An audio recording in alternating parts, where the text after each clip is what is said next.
Information about Asparagus acutifolius.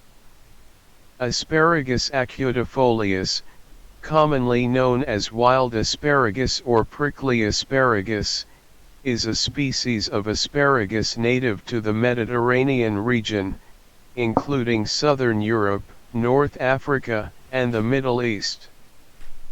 It is a perennial herbaceous plant that can grow up to 1 to 2 meters in height.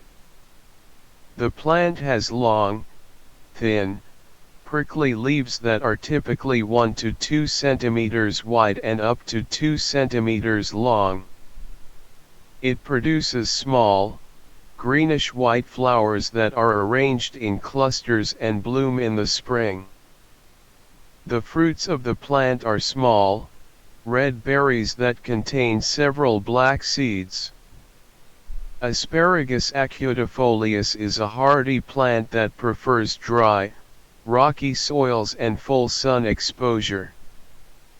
It is often found growing wild in uncultivated areas, such as hillsides, meadows, and scrublands.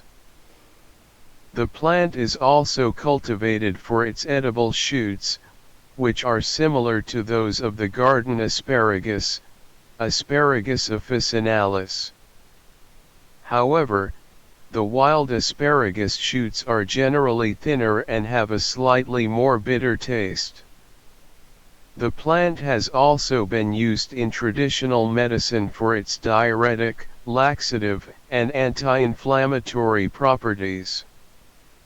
Additionally, it has been used as a natural remedy for various ailments, including kidney and bladder problems, arthritis, and digestive issues. However, scientific research on the plant's medicinal properties is limited, and more studies are needed.